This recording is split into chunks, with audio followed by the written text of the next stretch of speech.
it's dumb. Again, I keep saying dumb. These are things you shouldn't watch unless you're feeling nostalgic. Just go back and watch it and go, wow. These are things you shouldn't watch. These are things you shouldn't watch. The name of the subtitle of our podcast. So I figured we can start off. We're recording now, by the way. Oh, shit. You got to warn a guy. Oh, by the way, since we're getting all these new viewers, and welcome to our world. Can I still cuss? I noticed you bleeped me a couple times.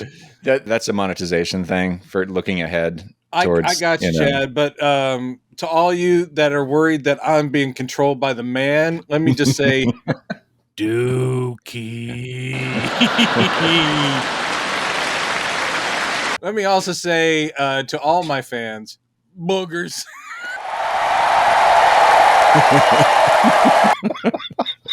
How you doing, Chad? Doing well? Doing well. Yeah, man. How you doing? It's good to see you again. Yeah, good to see you too. Always a pleasure to come back and talk about absolutely meaningless jibber jabber with you. All right. So again, last episode we were musing about how we were getting a surge on the channel. Yeah. That was just baby stages now. It's gone through the roof since then. And We've got loads of comments. I posted a few new other clips from past episodes since then, which are doing very well. I was knocked out by how well the Lost Saucer video was doing, which was the video that kind of started this whole thing. No. Then I posted a clip from Ghostbusters, episode 18, I think, where we talked about the original Ghostbusters? The original Ghostbusters. And that is the channel leader now. It's like 12,000 views or something like that. And crazy comments. I'm Spencer. He's Tracy. I'm Kong. Yeah. And I did one for the Phoenix. That's gotten a lot of comments. I did one for Hero at Large and Shazam. Oh, good. This is the stuff we've talked about, obviously, and no one prompted us. So it just shows that I guess other people our age, and possibly not our age, are just curious or remembering that nostalgia kick I get. It's the same for me. I remember when I would work at the bookstore, and there were people there my age, even older, and they would bring something up that was something obscure that they remembered from like old TV or old movies, and it would always spark me. I would always go, oh my God, I thought I was the only one who remembered, blah, blah, blah, blah, blah, blah. Right. Which again proved that I never left the house. But yeah, so this stuff I'm always game to talk about. What are people saying? They're saying a lot of stuff. Is it all fat jokes? Are they all just like making fat jokes about me? No, it's not all fat. Okay, not all fat jokes. Okay, good. So I'm just going to start with Lost Saucer again because there's been a lot of comments on that one.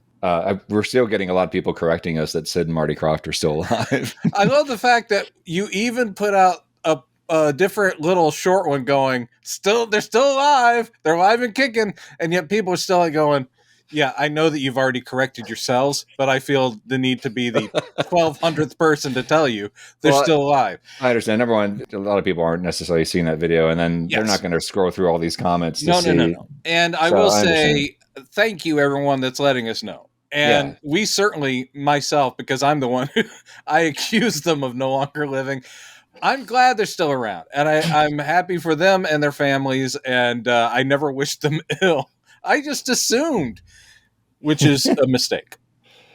Somebody pointed out the similarity between Lost Saucer and Doctor Who, which I thought was kind of interesting. The ship kind of looks like a TARDIS, if you think about it. Well, yes. Well, it has the same format, which is, supernatural or alien creatures basically kidnapping Earthlings and then taking them all around. Right. Yeah, it's got a similar thing, though. Even the earliest Doctor Who, like the very beginning, is still so much more intelligent, though also black and white and kind of boring. But the stuff that Sid and Marty Krofft are doing, I mean, this stuff is, I loved it as a 5 or 6 year old, but man, no, it doesn't compare. But I see the parallels. I do. Yeah. Well, he says, calls himself Shamrock Particle. He looks like he's got a picture of Charles Nelson Riley as his avatar. Just go. He says, I remember both as a kid. Lost Saucer, the Krofft version of Doctor Who, was inane fun, and I twirled outside like the younger kidnapped kid had. But finding old episodes recently and trying to rewatch, unlike for old Doctor Who, Lost Saucer is utterly painful. Yeah, that's exactly right. The thing is, I mean, here's the thing. We'll talk about these things with great affection, and I do have great affection.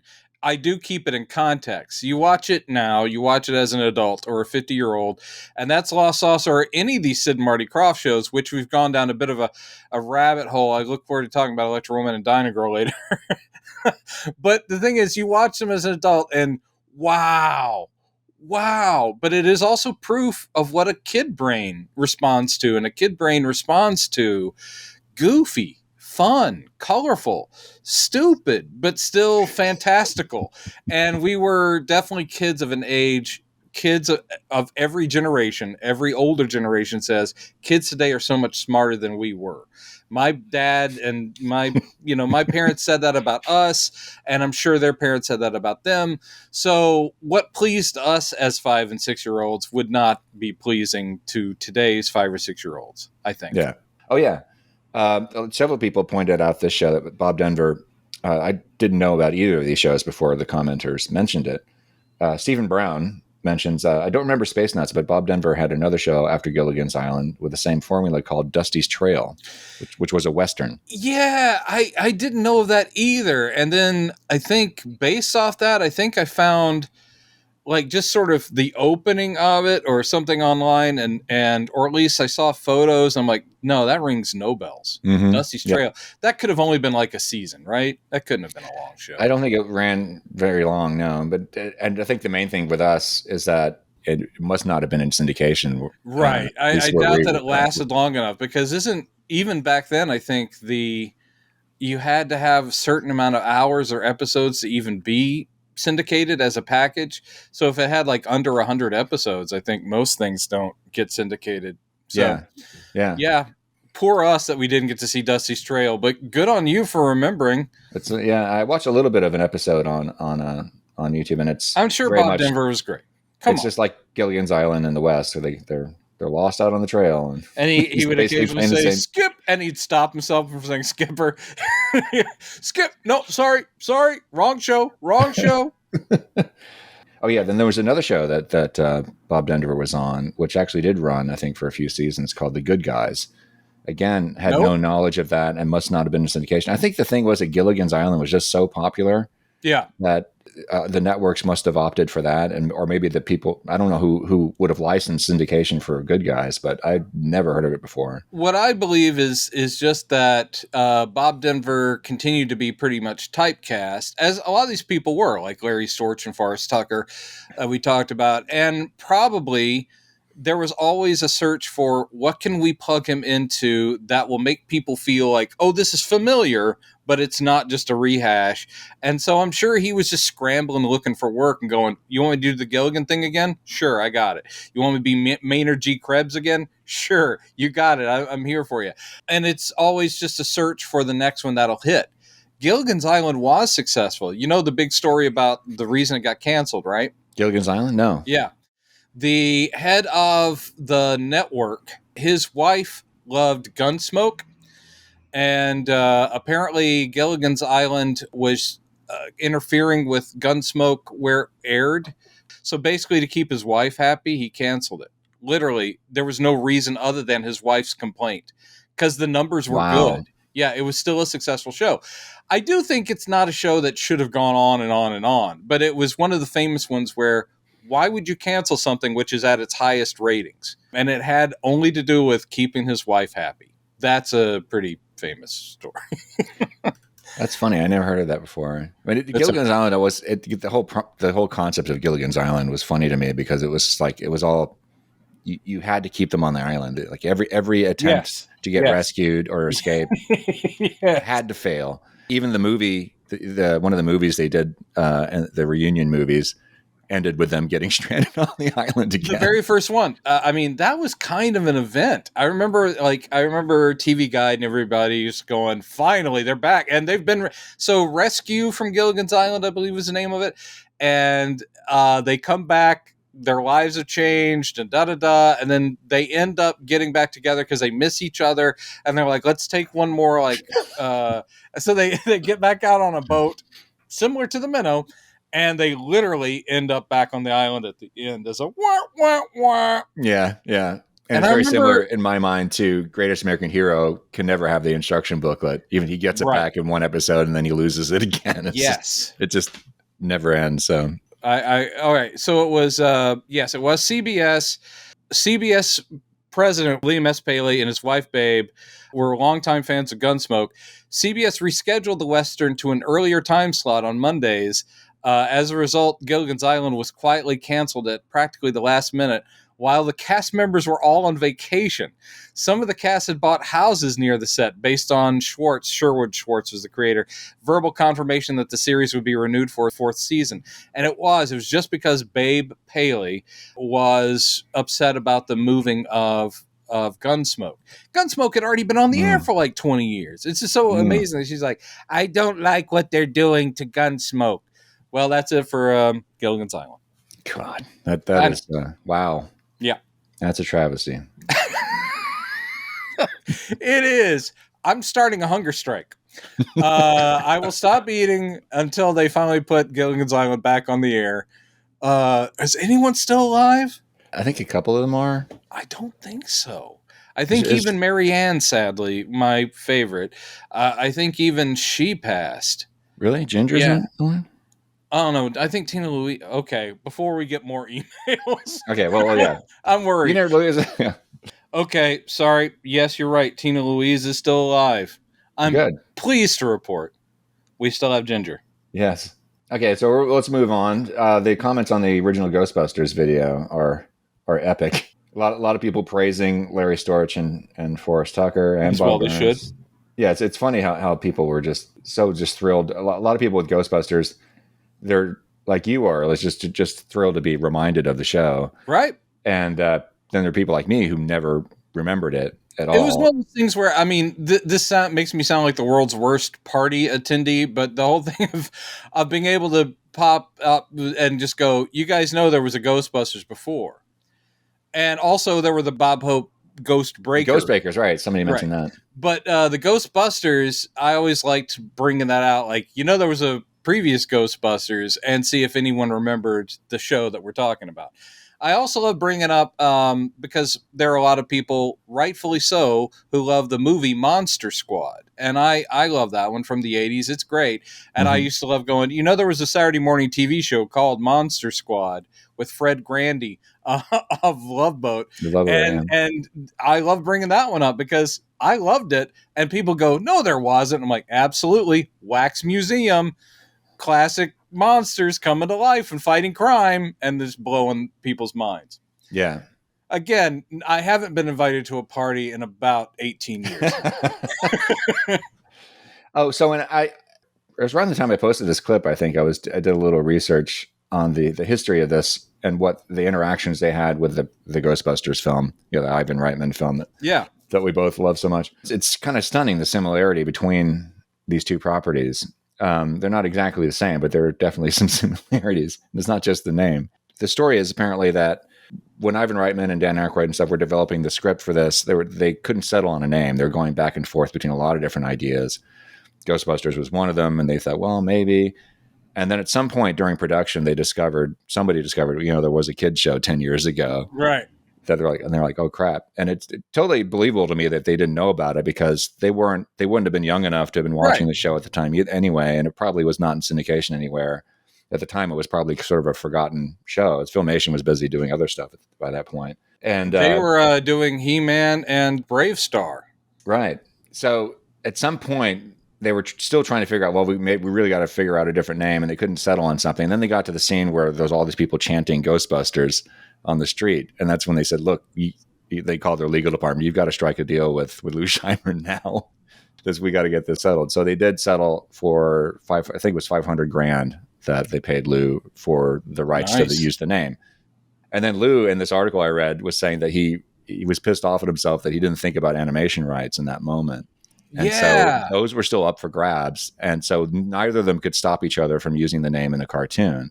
So Lou was just sort of desperately trying to work out a deal with them, with Columbia Pictures, saying, let us do the cartoon for the movie.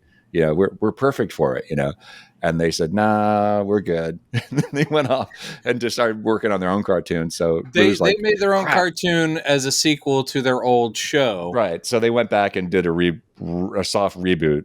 Yes. And an animation of the original show where you have the children of Spencer Kong and Kong. And Spencer, yeah. And Tracy reappears. Yeah. And sort of like Chewbacca hasn't aged. I liked it okay. But I will say the cartoon for the film Ghostbusters, which was not Filmation, because yes, the license went elsewhere.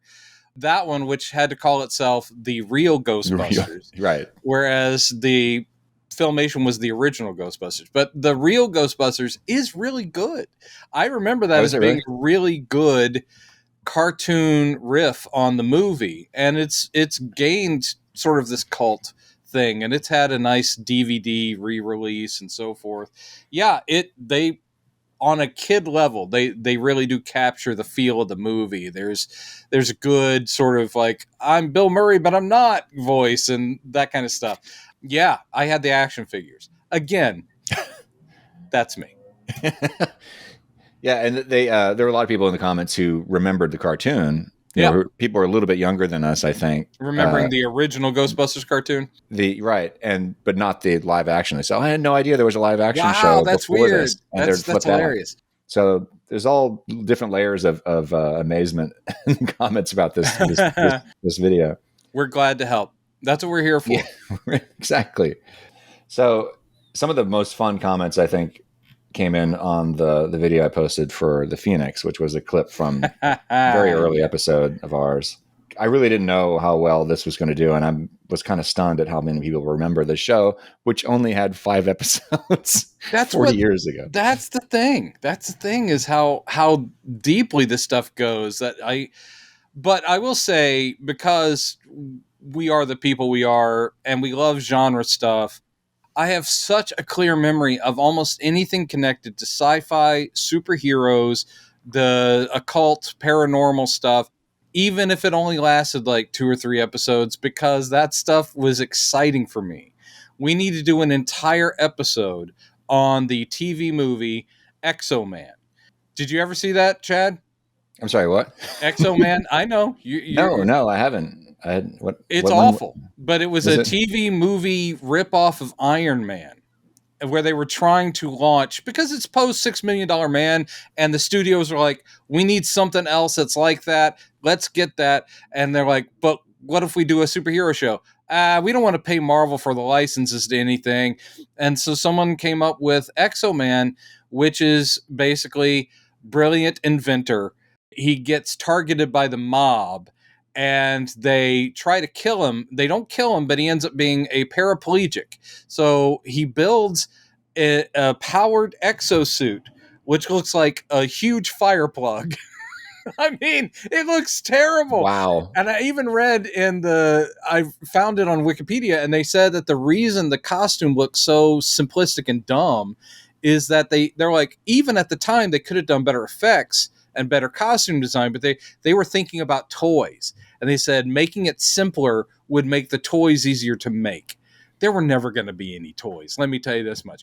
But then he gets in the exosuit, and he goes out and he fights the mob, and he defeats them. And it's clearly a TV movie that was trying to be a pilot for a TV show. But yeah, I remembered it. In fact, I was so excited about that TV movie coming on, and was it 77 or something, that I tape recorded it. We did not have VCRs. Oh, just a cassette, yeah. Yes, I used a cassette recorder, put it up. I remember doing that too. I tape recorded a TV movie so I could play it back and listen to it later. My main memory with recording TV shows on cassette tapes was the Smothers Brothers. Oh wow, good choice. There was one particular episode of the Smothers Brothers I recorded, and there was one moment that made me laugh playing it back that I ruined the tape. I played it back and rewinded it so many times, the tape eventually just unspooled from the thing. That's awesome. Yeah. I think that was a better use of tape. Yeah. We did tape some Saturday Night Lives, and so that's early SNL. And it was also mainly because our dad would not let us stay up to watch it. So I think my brother would surreptitiously put the tape recorder hide it somewhere. Just off to the side so we could listen back to like naughty grown-up humor. Oh, that's awesome. Man. Anyway. So yeah, in the comments for the Phoenix, what are they saying about Judson Scott? There were 2 casting, like fan casting ideas people had for him, which I thought were great. I remember what they are. I just want to. I'm going to get their names. I should have. I'm going to do this better next time. You're really letting everybody down, and by everybody, I mean our country and the world. Chad, take one break just for half a second. Look at the camera and apologize to America and the world. You're not going to do it. You're not going to do it. You don't even care. I love it. Okay, the House of Nostradamus says Judson would have made a good Adam Warlock. Holy hell. Can I just say, I didn't read that comment. Holy hell, you're absolutely right. In fact, I would not be surprised if Jim Starlin, looked at early pictures of, especially with the 70s feathered hair, which Adam Warlock had in the beginning. He would have been a perfect Adam Warlock. Damn. That's what I thought. Good, because I'm not anywhere near as familiar with the character as you are. But that's all right. From what you've told me, I think he would have been. He would just paint him gold. Paint him gold. It's all you need. And this was okay. I got to find this comment too because this was great. God damn it! This comment was There's great. So many comments. This the one that I'm looking for was great. Hello, computer. Hello. It's time for my fruit cup. There it is. Okay. Umpty Scope says, I always thought Judson Scott would have made a perfect Valentine Michael Smith if they'd made a Stranger in a Strange Land movie in the 1980s. I read that novel when I was a teenager, and it's been a while since I've thought about it. I love the novel. Me too. And the novel had a huge, it came out in the early 60s, had a huge impact on popular culture, that novel. But strangely enough, it's never been developed into a movie or a TV series. I will say, like a lot of classic sci-fi, especially though so far the Dune adaptation, and those sci-fi TV movies, and they're all interesting. But anyway, some of the more classic ones are so heady. And in the fact that Stranger of Strange Land, a lot of it's interior. But so in other words, adapting them would be tricky. It's not Stranger in Strange Land is not a sci-fi action romp. No. So, but it is a great piece of material. And it's also there's so much of it. So you'd have to cut away things that people would go, that was my favorite thing. And any version you do, people would say that's a simplified, stupid version. Yeah. But I do agree, if you wanted someone that looks, the thing about Judson Scott's looks, as we said before, and why he was great as Phoenix, is that he certainly does look like a traditionally handsome, just guy, human. But at the same time, there is an odd cast to his features where he does look otherworldly. And so, yes, as he would have been great. He would have been great, actually. So another good fan casting. You guys are all... Why didn't you call Judson Scott back in the late 70s and tell him about these things? My thought of this, because I still think it would be great. It's too much to fit into one movie, but I think you could do it as maybe a 10-episode miniseries or something like that. It would definitely be a miniseries. And what's nice is that the renaissance of television that we've been going through, which, I don't take for granted, people are able to, let's stretch these things out to give them their appropriate time. Mm. And they're doing it with, I'm watching Silo right now, which is based on a trilogy of books, very popular, and it's good sci-fi that is not knocking you off your ass every week with action sequences or high-tech stuff. It's what you like, which is intellectual science fiction, and I like that too. So you could definitely do Stranger in Strange Land now that way. And what's more, at this point, Judson Scott, you could just CG him in. Right. Or he could play a different character. He could still be in it, but yeah. He's a little too old to be playing that character now. But what if they do it? This is my idea. Whatever, gatekeeper. Whatever, you ageist piece of crap. Ageist. You guys were here the time I came down on Chad for being an ageist piece of crap. Yeah, no, I had it coming. You did. You did. What I think would be kind of cool is if they do, since this is, to me, this is such a 60s novel, Stranger in a Strange Land. Yes. You want to do Heinlein, it as a by the way, in period case viewers aren't familiar with the novel, you should totally read it. Oh my God. Came out in 1961 and had, almost like Shakespeare, it had a big impact on English language at the time. People still say grok, you know, and you may not even know where it comes from. Grok was something for the novel where the Martian culture that he came from, when one of their own people died, part of the funeral ceremony was they would actually eat the body of the deceased, and it was a way of kind of really not just honoring the dead, but sort of absorbing them, their essence and everything. And so it was like, you not only are you consuming them, you're like understanding their being. So grok was for understanding. Yeah. A deep understanding. Yeah, I grok that. And the thing is that Stranger in a Strange Land, just like Anthony Burgess's, Clockwork Orange, it also like Tolkien. I love sci-fi writers, and sometimes they go way too far, but I like forward thinkers who are like going, it's not just about societal changes, technological changes, things like that. Language itself will change. And that's true of I don't understand slang terms now. I'm an old man, then I'm like, I have no idea, what they just said. I don't know what the kids are talking about.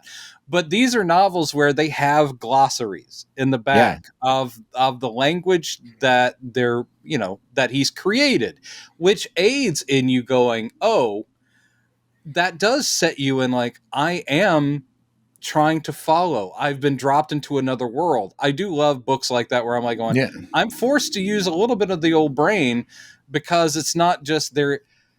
I've also been watching the Orville. I just started it. I hated the Orville when it first started because it is such a vanity project for Seth MacFarlane.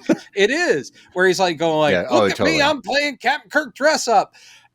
And then people kept telling me that it got to be quite good, and I'm like, all right, I'll give it a chance. And yeah, I just started season 2 and I have been enjoying it. But here's the thing that drives me crazy. The thing that you like about Seth MacFarlane's projects like American Dad and Family Guy and things like that is he's got a real pop culture sensibility, and it's a lot of non sequitur drop-ins. The Orville, as much as I'm enjoying it, you sit there going like, it's set when in the future, and they're still making jokes that we're laughing at now, and you're like, they're not doing a good job of saying that society moved forward. Has moved on, right? So you're like going, oh, okay, so good. I'm glad we're making references to the Jeffersons. What the hell? Why would they know about that in 23, whatever? Yeah. That said, I enjoy it because it is kind of like entertaining Star Trek cosplay. Yeah. But and fan fiction. But yes, I prefer the headier stuff where they're actually making a whole new world. Sorry, that was a long way to go.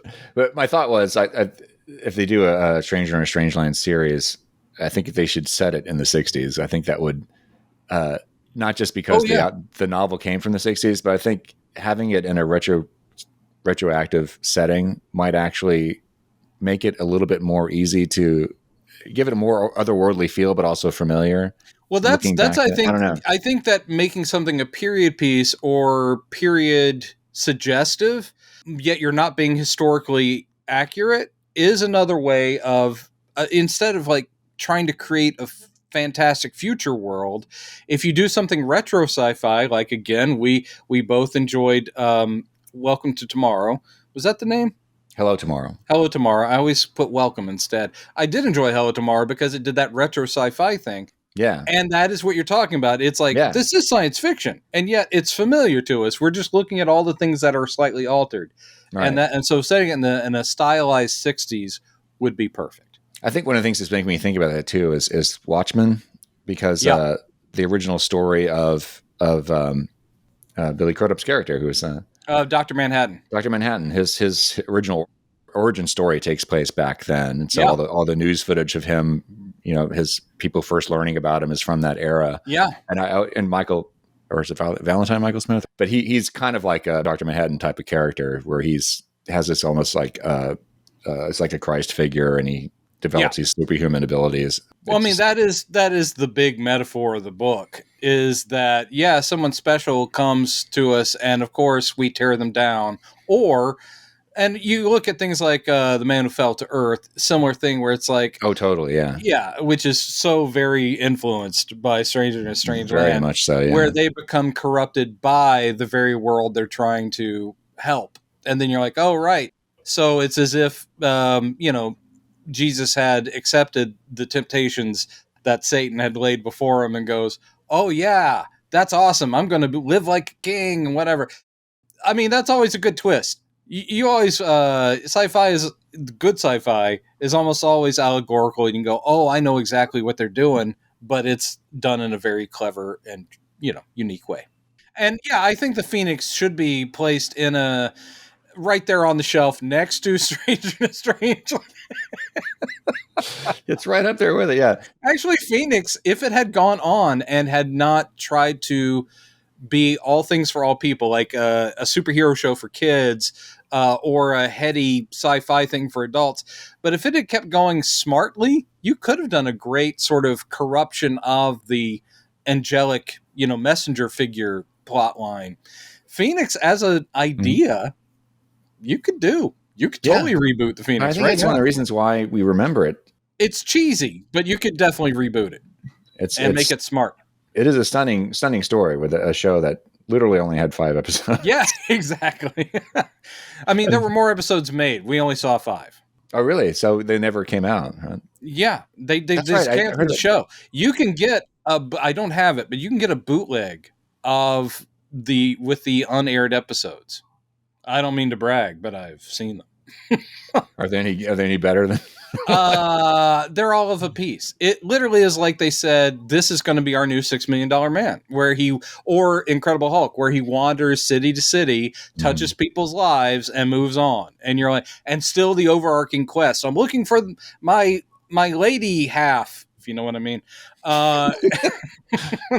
Where's my lady half? Where'd I leave it? But yeah, so no, it's not great. It's just there were other episodes. I did watch the pilot, or at least part of it. Yeah. When I was doing this, and I was laughing at the intro at just how monotone. You mean Orson Welles narrating? Was it really Orson Welles narrating it? Mm-hmm. Okay, somebody mentioned that. I couldn't find credits for that anywhere. Oh, yeah, it's him. But at that time in his career, for $50 and an Arby's coupon, he would he would do a commercial or a voiceover or whatever.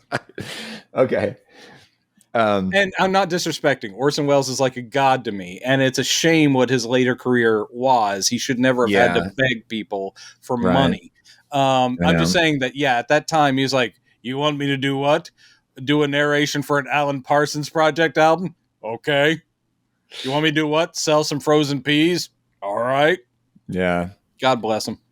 But the thing that cracked me up about the pilot episode is how blasé the acting is, because you've got the actors discover this guy who's perfectly preserved, who's been in a tomb of unearthly materials for thousands of years, and they're just going like, hey, that's pretty cool. Yeah. They're just standing around, drinking coffee, like, oh, it's pretty nice. All right. Yeah. They don't even seem to react to what's going on. It's just funny to me. Anyway, so this guy, somebody calls himself Zaround, had this fun idea. He says my nerd wet dream fantasy is for Starman, the Phoenix, and Matthew Starr from the Powers of Matthew Starr to all be in the same fictional universe together. Yeah. And then they would all kind of point at each other like the animated Spider-Man going, you? Where? You're absolutely right. I mean, they're kind of exactly similar. Phoenix, being an ancient astronaut, being buried on Earth for centuries is different. Starman comes to Earth and inhabits the corpse of a human man. And in the Powers of Matthew Starr, he's the kid. He's very much like Star-Lord. Basically, that's the same kind of story. Alien and a human lady mated. And he's like, what? I'm part alien and I got powers? You do. The Powers of Matthew Starr. I watched that one too. I did not remember that show. I had to look it up. And then you went down a rabbit hole, and suddenly you're watching all the early '80s attempts at genre TV shows. You're like, "Oh, good, Mr. Merlin! Oh my God, Misfits of Science! Oh my God!" I did. I watched all of them because, again, Mr. Merlin. Yep. Oh, and Voyagers. Voyagers. Yeah, somebody else mentioned. Was that on this one? I enjoyed Voyagers. Now that's also very Doctor Who. Yeah, somebody reminded me of that.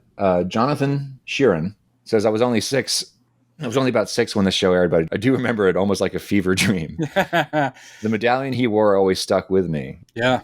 There was something about the talismans in some of those 80s shows that really captured the imagination. The medallion here and the Omni in Voyagers. Yeah. So I loved Voyagers. I loved that show. I loved it. And again, so much good concept, premise, and they did it entertainingly. And then John Eric Hexum had to accidentally kill himself. You're like, what the hell, man? There's 2 interesting things about that show that it was, to me, it seemed very much that it was riffing off of Time Bandits, which had very much so, not too long before that. But also it was almost like looking ahead to Quantum Leap, because what they were doing was jumping through time and correcting historical events. Yeah, that's right. So, very interesting. So this brings us to the Hero at Large. Greg Neher, 3838 says Hero at Large was up there with Captain Nice and Mr. Terrific, which is something that you had mentioned. And I want to go. I still haven't gone back and watched that, but I want to. Captain Nice and Mr. Terrific actually had powers in their shows. Did they? Yeah, they were comedic superhero TV shows. They were parodies, like Get Smart Was of Spies. And so that was their whole point, because Batman had come out on TV and, of course, was a huge hit. And then they're like, well, cool, let's do other superhero parodies. So you had Mr. Terrific, Captain Nice, and they could actually fly around and fight crime. And Hero at Large, he's totally non-powered. The whole thing is that he's not really a superhero. He just gets caught up in people's need to believe in something, and he becomes, like, why can't I be Captain Avenger? And then, of course, everyone goes, because you'll get shot, or you'll end up, falling into a burning building and dying. But it is that feel good, like I said, very Frank Capra. I do still love it. Can I tell people today, go watch it? I'm not sure they'd have the same experience I did, but I still think that John Ritter is always worth watching. And especially at that point in his career, he is so, you can tell, it's like, why aren't they giving that guy more romantic comedic leads? Because he's got the charm for days. And Archer, of course, is lovely and early on in her career. And so I like it. And also probably one of the best film appearances of Burt Convy. Cut to us doing an entire short video on the career of Burt Convy.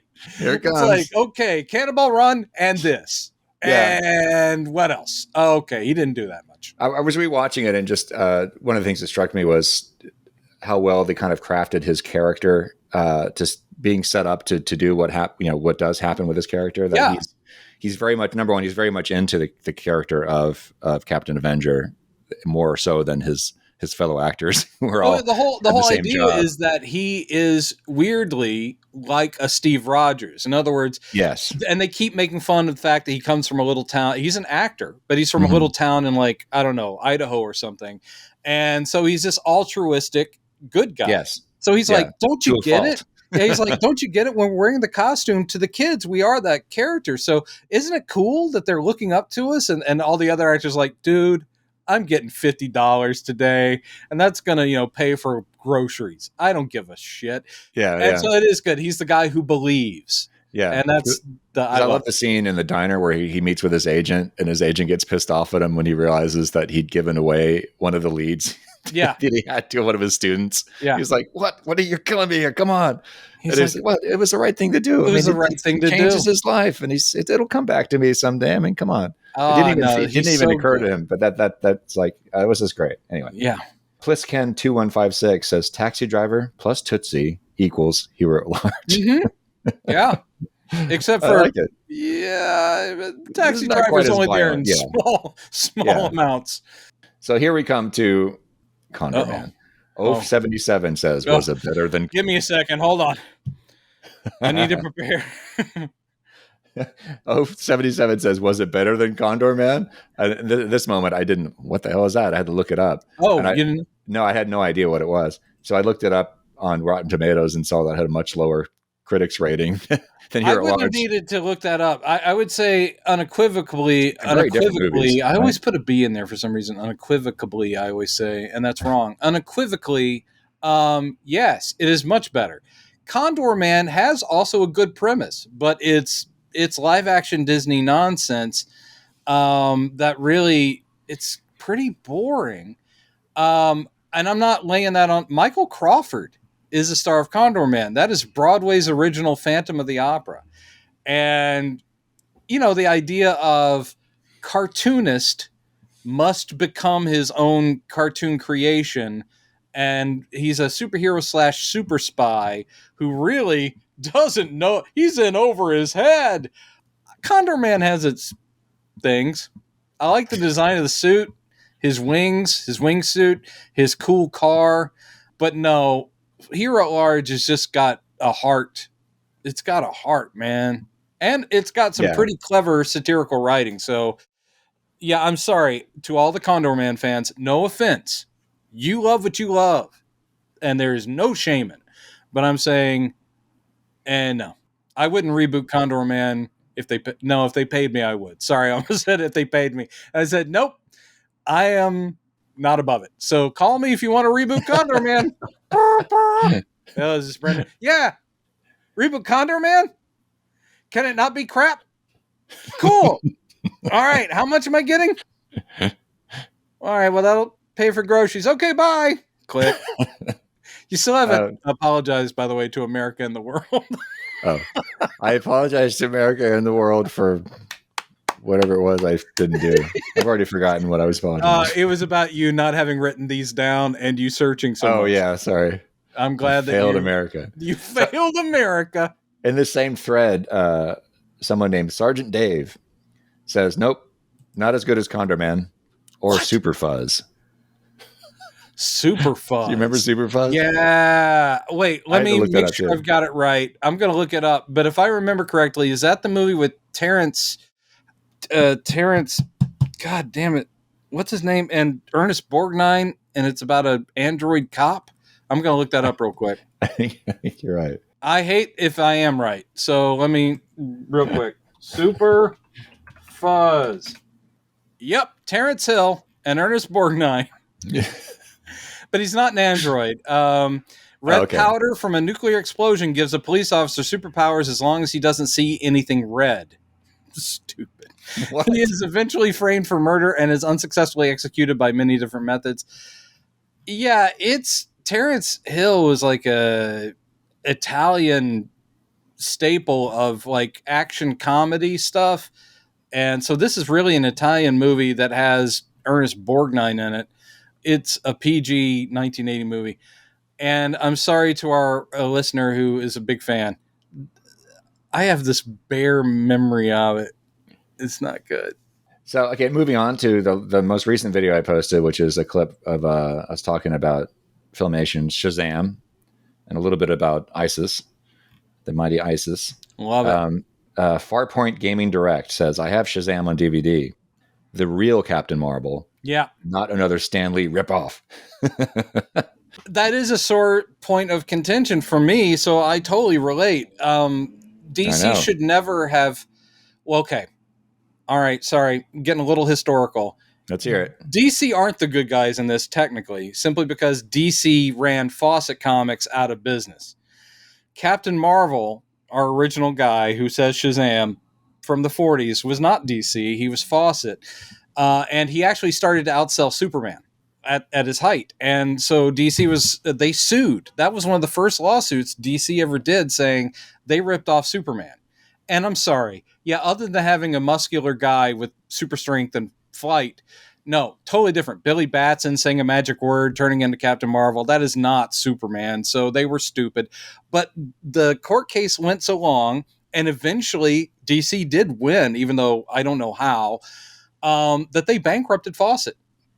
And then the real stinker is years later, as in the late 60s, early 70s, DC bought all of the Fawcett characters, which allowed them to bring them into the DC universe, which is how Captain Marvel showed up in DC and then is like, yay. But then what happened is they published the comic Shazam. In the meantime, over at, well, there was also a Captain Marvel in the 60s that had nothing to do with DC or Marvel. A guy who okay, all right. This will end up being its own mini video. Sorry, Chad. So the Captain Marvel from the 60s, who I think was Dell Comics or Gold Key. No, I don't know. One of the lesser ones. He would say some magic word, which wasn't Shazam, and his body parts would fly off. Why? Because he could control them. So like he could send his arm to do something and a hand to do something and his leg to do something. And then he would pull them all back in. That was his power. Didn't James Gunn put that in his Suicide Squad? The different character, but same idea. The first mission that where everybody dies. Yes, yeah, exactly. Yeah, exact same power set. Okay. So that is a ridiculous character. It has nothing to do with this story. But Marvel are sitting there in the 60s going, oh shit, Fawcett's been out of business for so long. No one owns the rights to the name Captain Marvel. So they come up with this alien superhero named Captain Marvel, and they just call him Captain Marvel. There's no Billy Batson, though they do the clever thing of Rick Jones gets the negabands, and he swaps places with Captain Marvel, very much like Billy Batson changing places with Captain Marvel in the old. So it's like Rick Jones goes, boom, and then there's alien Captain Marvel there. That was great. That meant that Marvel in the 70s had the rights to a comic name, Captain Marvel, whereas you have poor DC going, but we just bought him. Come on. So that's why the comic ended up being called Shazam. And the TV show was called Shazam because they couldn't call it Captain Marvel because of Marvel getting in there going, ha ha, screw you, DC. Good impression of Marvel in the 70s, by the way. Ha ha, screw you, DC. So that'll be a little bumper at the or station identification. So, and that leads to today when still, Carol Danvers was Ms. Marvel, and then she became, Warbird and Nebula. She had, Binary, sorry, not Nebula. And then she got the Captain Marvel title. So Marvel has always had a comic called Captain Marvel because they don't want the rights to revert. So then they do a movie called Captain Marvel. And that's why during the New 52 and all that stuff at DC, they're like, we can't even call the character Captain Marvel anymore because it's confusing to people, not because of legal reasons. So then they decided the character would also be called Shazam, which makes no sense. Yeah. It's like people, he wouldn't be able to. He can't say his own name. He can't say his own name. So they're slowly, and there's a new Shazam comic out now. I'm putting you at ease. And they are calling him the Captain. They referred to Captain Marvel. They're slowly pulling back on that nonsense and going, people in the world can somehow wrap their mind around there being two Captain Marvels. Yeah. So stupid. Anyway, so as a kid, I loved Captain Marvel Isis Hour. I've gotten back to what we were talking about. Yeah, even though they're terrible. You watch them now and they're awful. It's hilarious. Yeah. I watched a couple episodes of Isis, and it's funny to me that the way that you would think in a situation is like, okay, this is obviously where she's, some crisis develops. She shows up, you think what she's going to do, and it's never the obvious thing. Like there's a guy hanging off a cliff on a rope that's about to break. And instead of just flying up and catching him, she flies past him up onto the cliff and says like an incantation that restores the rope. And then she pulls him up. It'll always be budgetary. Yeah. any weird decision, because she has like the powers of the elements. You're like, that's amazing stuff, but they can't do anything with it. Like, so they're like, why doesn't she just lift the Jeep? And then it's like, no, instead somehow I'll use a wind to make the Jeep just go in reverse. And you're like, what? Right. Yeah. I saw that one too. They can literally just make the Jeep go in reverse. That's why. The thing that makes the show, looking back at it now, is that Joanna Cameron is just so magnetic and just, dude. We're talking early crushes, and she is way up there, along with Electra Woman and Dyna Girl, and both as Isis Erin and Gray. as Joanna. Yeah. No, Joanna Cameron is so beautiful. But also, I'll say one thing that makes these shows, even at their lamest, is that the performers are always serious. Like they're taking it seriously. Yeah. And I feel for them because a lot of the dialogue they're given and a lot of the situations are so stupid. And when the camera was off and they're like, cut, they're sitting there going, Jesus, I can't believe I just had to say that. Like, well, I think that if you follow the example of the god Ra, you'll see that friendship is important, Billy. Whatever the fuck. And then it's like, cut. And she's like, whoo, boy, that is a lot. That is a lot just to pay for rent. But undeniably, and you people, I mean, just go watch a little clip and you'll just sit there going, goobity goobity. She didn't have a big film career either. She had been a model, I guess, or something, but she is very stunning. Yeah. And I loved just the combo of Shazam and Isis because it seemed like they were of a piece. And Isis was totally created just for the TV show. Right. Then retroactively, DC, Jeff Johns, I think, not until the 90s, but he decided that Isis should be a character in the DC universe. It's not the same story because he's going, Isis is a mythological character, and I can just wink that it's the same character from the TV show. So she's not a teacher by day and Isis by night. Isis by which night. was the adult title they put out in the 90s. Isis by night. No. But yeah, so I love that Captain Marvel in DC Comics has met and fought alongside of, and Isis actually married Black Adam in DC Comics. That's so right. The whole thing that they put Captain Marvel and Isis together in DC Comics, for the old folks are like going, yay! They're together again! I think that's when the prunes kick in. All right, so ladies and gentlemen, with apologies to our country and our nation, that is the end of the comment section for this week. I apologize. I wish we could get to all of them. This is going to be becoming increasingly more difficult, I think, week to week, because so many of you have so many great things to say. I will get better at compiling this. I will say blanketly, thank you all for even responding, even if it's just like, oh, I remember that show. It does make us feel less alone in the world. And I will also thank you, Chad, again, for being the guy who you are respondy. And I should do more respondy, but you actually are always chiming in. And you guys deserve it. So even if it's just Chad sending out his automatic responses, thank you for watching, fan. Love Chad. No, Chad's actually responding to a lot of you guys, and it is helpful. Just like you just saw, you guys will spark us off onto something else entirely, which is great. It's just that'll give us content ideas because your memories, like ours, are weird the way they're popping up stuff that, like people haven't thought about in so long. So keep reminding us. And if I've seen it, I'll admit it. If I haven't, I'll lie. No, I'm joking. If I haven't, it's a good excuse to go try to find stuff on Google. That's right. And there are more comments I would love us to get to. They're just we're running out of time here. Yeah. So somebody did mention, and again, apologies to the poster as I don't have your name, and apologies to our nation again. But somebody did mention Electra Woman and Dyna Girl, and that is a show that you, since the very first episode of this podcast, you've been throwing that name out there. So today we finally get to talk about that show. Electra Woman and Dyna Girl. And again, this is a show I did not remember. Really? Yeah. Do you remember the Krofft Supershow at all? Oh yeah. I just don't remember much about it. What's surprising to me, again, when I looked that stuff up, and I know that they reran everything back in the day, but in my mind, it's like these things lasted my entire childhood. Then I realized that it only went 2 seasons, the Krofft Supershow.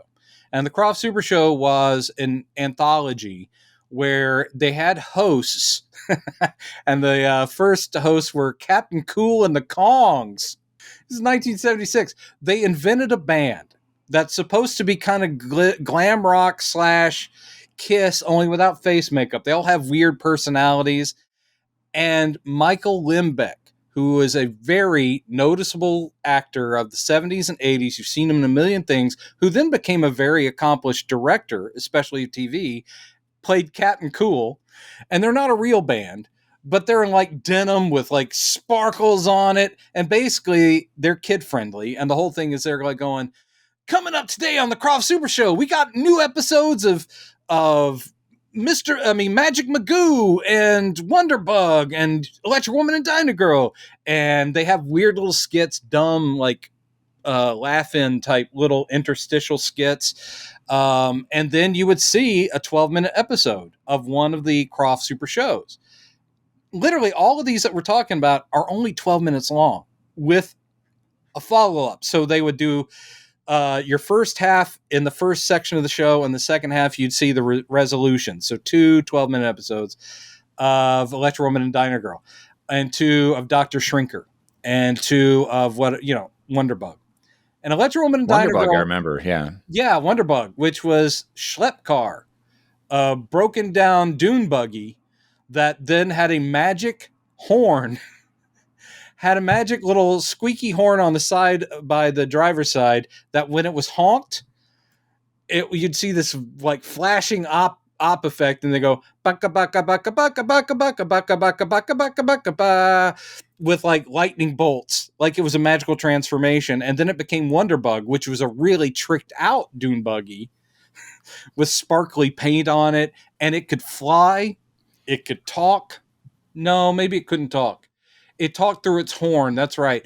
I was getting it mixed up with Speed Buggy, the cartoon, which did talk. Anyway, so yeah. Wonder Buggy it had a secret identity. It was a super car. It had a Schlepp car, and then it would become, which its license plate said Schlepp, and then would turn into Wonder Buggy. Jesus Christ. I guess maybe I remember that because I was such, like, I think a lot of kids our age. Buggies. I loved the whole idea of cars that were alive. I loved because Herbie. I loved Herbie so much, and we had a Volkswagen Super Beetle when I was a kid. An orange Super Beetle, yeah, and I loved that car growing up. Yeah, the only Volkswagens we had were the buses. We had a blue one at one point, and then it exploded because of an engine thing, and then we got an orange one, and it exploded from the same engine thing. And really? I to this day, and sadly I can't ask my dad why. Why'd you go back and buy the same thing a second time if it blew up the first time? But anyway, I get it. I loved a talking or animate car, which of course is why Knight Rider, which came along later, were like, dude, are you kidding me? Thing has a Cylon eye on the front and it talks, and it sounds like the guy from St. Elsewhere, who also played Captain Nice. Oh, he did? Yeah, William Daniels played Captain. Oh, that's Nice. right. You mentioned that when you first brought up that show. You mentioned that you did the voice of Kit. That's right. Yeah, but So regardless, yes, I remembered all of them. I was never a huge fan of, and I found out by doing the research because to my mind they were all on the same show. But the second season they got rid of Electra Woman and Dyna Girl, and they got rid of Dr. Shrinker, and that's when they brought in Magic Magoo and brought in Bigfoot and Wild Boy, which I fucking loved. Yet again, you've been mentioning that. Sorry, since man. Episode 1. Because again, it was a cross of two things I love. Even as a kid, of course, superheroes. They're fighting crime. But I love paranormal, weird stuff, cryptozoology. I've loved Bigfoot and UFOs and stuff like that since I was a kid as well. So are you kidding me? Bigfoot is fighting crime? What? Can I ask you a question about that? I watched one episode. Yes. Of Bigfoot and Wild Boy. And what's it? So Wild Boy is raised by Bigfoot. Bigfoot speaks like this, like ancient caveman language, which sounds like a Native American language, sort of. But Wild Boy speaks English. I think even though he was raised. It was one of those things where he may have already been 2 or 3 and was speaking English as a little boy. And then he, like the plane crash or whatever happens and Bigfoot raises him. So he remembers his native English, but he also can speak Bigfoot. I just remember Bigfoot always calling out to him like, "Why, boy?" Make sure that becomes your new ringtone for me when I call you. It'll just why, oh boy. Oh, it's Brendan. Hold on. Yep. But yeah, so I loved the Krofft Super Show, and they were bite-sized little adventures. They are really stupid. And Electra Woman and Dyna Girl, I mean, it's two pretty ladies, and again, I'm young going, I like I don't know why. Linda Carter, I like Wonder Woman. I don't know why. Wilma I Deary, still don't know Buck why. Rogers. I still don't know why. I'm still looking into the causes of these things. Isis, nice lady, nicest. I call her nicest because she's a nice lady. It's so stupid. But yes, so all of these were childhood crushes. But Electra Woman and Dyna Girl, to give the breakdown, if I may. You may. Also, it has a theme song that explains it all. Oh, you guys, did you see this when you did your Google search? That Cyndi Lauper did a cover version of the theme song? No. I think it was on like a celebrity tribute to Sid and Marty Krofft thing that was on TV in the late 80s or early 90s. So they do like a montage of their themes, and Cyndi Lauper comes out dressed as one of their villains, the Empress of Evil. And she sings admittedly, it's only like 30 seconds, but it is all just about Electra Woman and Dyna Girl fighting every evil deed. And it's Cyndi Lauper who's doing it. I'm like, God, my mind's blown. That's great. But so it's they're Laurie and Judy, and they are reporters. Laurie is played by Deidre Hall, who, for anyone who's a soap fan, I don't even need to tell you who she is, but she was on Days of Our Lives, I think, forever. And so she's mainly a soap actress, but she's the tall blonde. She's Electra Woman. She's very, very attractive. And Dyna Girl is a shorter brunette with pigtails, but they're both reporters for a magazine. I don't know if it ever gets named. There's never an origin episode. They're just already Electra Woman and Dyna Girl. And you're like, okay. And their helper guy, like their Alfred/Q, is played by Norman Alden. Great character actor who, if you listen to him and you're a kid of the 70s, you go, Aquaman? Because Norman Alden was the voice of Aquaman on Super Friends. Oh, the second you hear his voice, you're like, oh my God. You can just hear him going, Superman, Batman, I need your help down here with this giant clam. By the way, I've been working on my Norman Alden. That wasn't too bad. I'm giving myself a little pat on the back. But anyway, so Norman Alden plays Professor Heflin, I guess is his name, and he has built all their stuff. They are not superheroes. They're just do-gooders who probably can punch and kick, but all their powers come from these things that they wear. The gadgets, yeah. Electrocoms. And they are, I'm sure this meant to look really sci-fi-ish for the 70s, but they look huge, man. It's like putting a TV remote. It's like, I've got you. Yeah. But it would be even bigger than this. And they're like, boop, boop, boop, boop. And they fire off different rays, which are terrible optical effects that do different things. They have no powers. They fly around in an Electra car, which is a pretty cool looking. It does look cool. Yeah, buggy. But when it flies, they don't have like a bubble. It's like it's fully open. I'm like, dude, they're catching so many bugs in their teeth. But then they have an Electra base. Everything is Electra, by the way. Even like it's very Batman and Robin, because Dyna Girl will like hit her fist and she'll go, "That's Electra terrific." Right. And you're like going, "Oh," as 7-year-old me is like, "Yes, it is." And they fight these dumb villains. You watched the one with Glitter Rock. Yes. How'd you like it? I love the idea of a glam rock supervillain. And he just totally looks apart because he's like just rail thin like David Bowie was at the time. And he's kind of looks like a Ziggy Stardust, but he's got an afro. He's got a huge bright green afro. He's got big star-shaped sunglasses. This is like a kiddie version of glam rock of that period, glitter rock of the period. So they do capture pretty well. He's in like a skin-tight lame or I don't know, spandexy outfit that has bangles and stuff on it. The guy has never touched a guitar in his life, which I think is hilarious because he's like, they introduce him and he's playing some song. He's like, yeah, I'm writing this new song. Like, and he is literally doing this. He has no idea. It's the worst air guitar I've ever seen in the world. And he's got a British accent for some reason, I guess, Yeah. British like Not Bowie? a very good British accent. No. And also, this is my favorite thing. He sort of cackles like the Wicked Witch of the West. Yes. Like, he's like, yeah, exactly. I'm That's Glitter Rock. Yeah, and I love that each one of the villains of Electra Woman and Dyna Girl, which makes sense because it's all about parity and equality. Each one of the villains has a main subordinate. And in this case, I love that Glitter Rock's subordinate is named Sideman. He's just a guy. He's just Sideman. He's not as glammy. He's in a tight outfit, and he has one like tassel thing on his arm to like indicate, yeah, I'm with this guy. Yeah.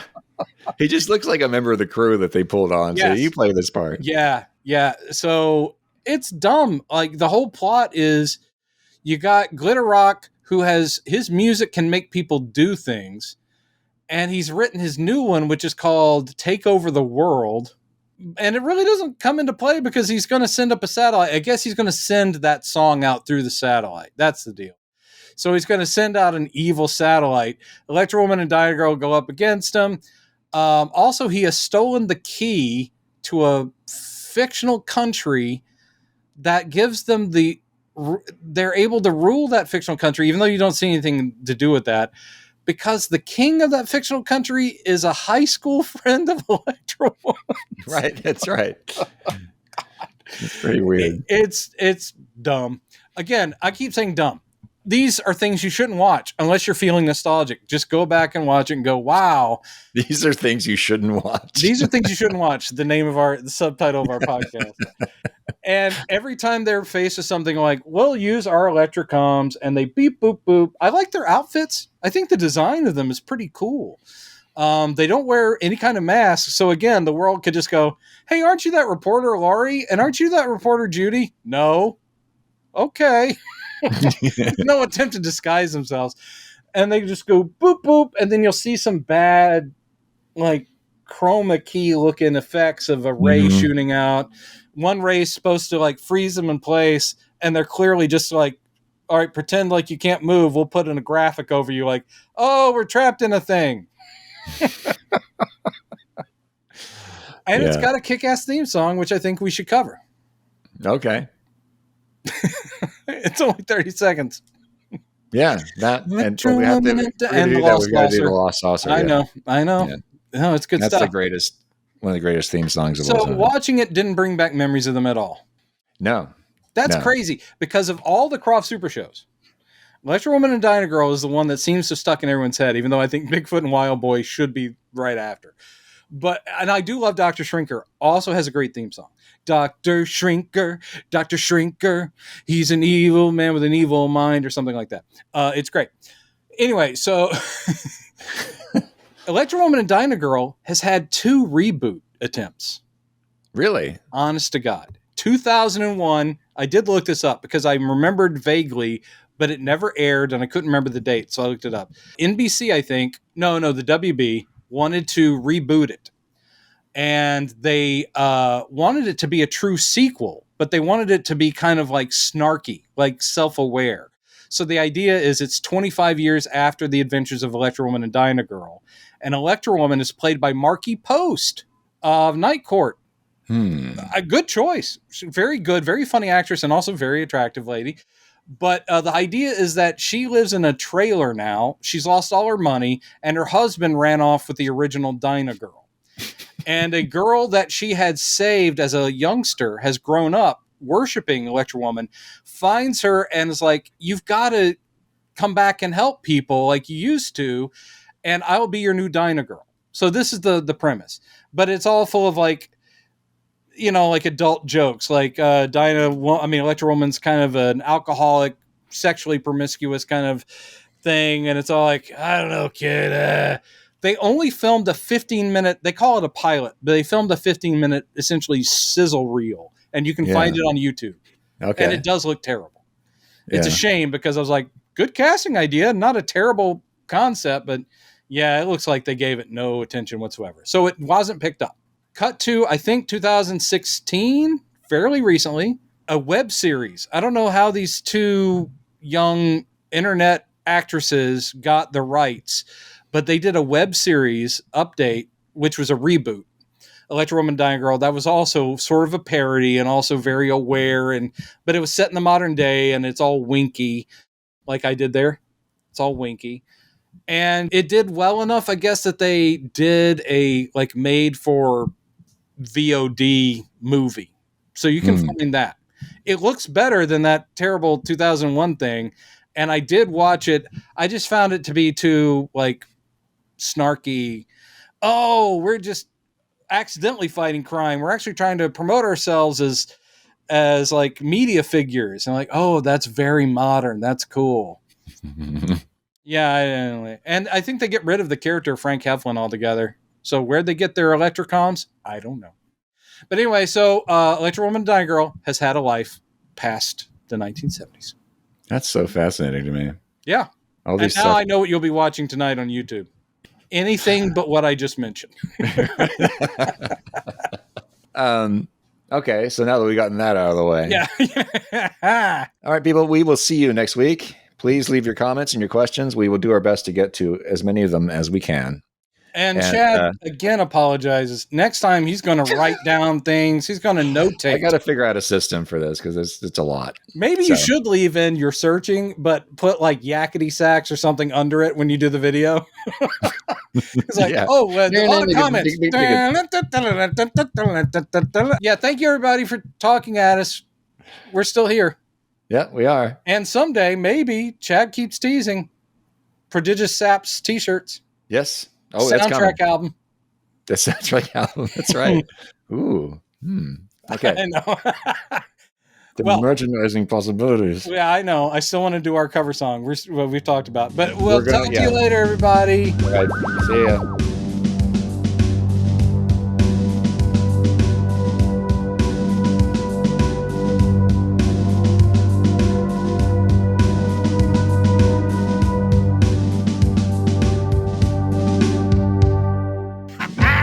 Screw you, DC.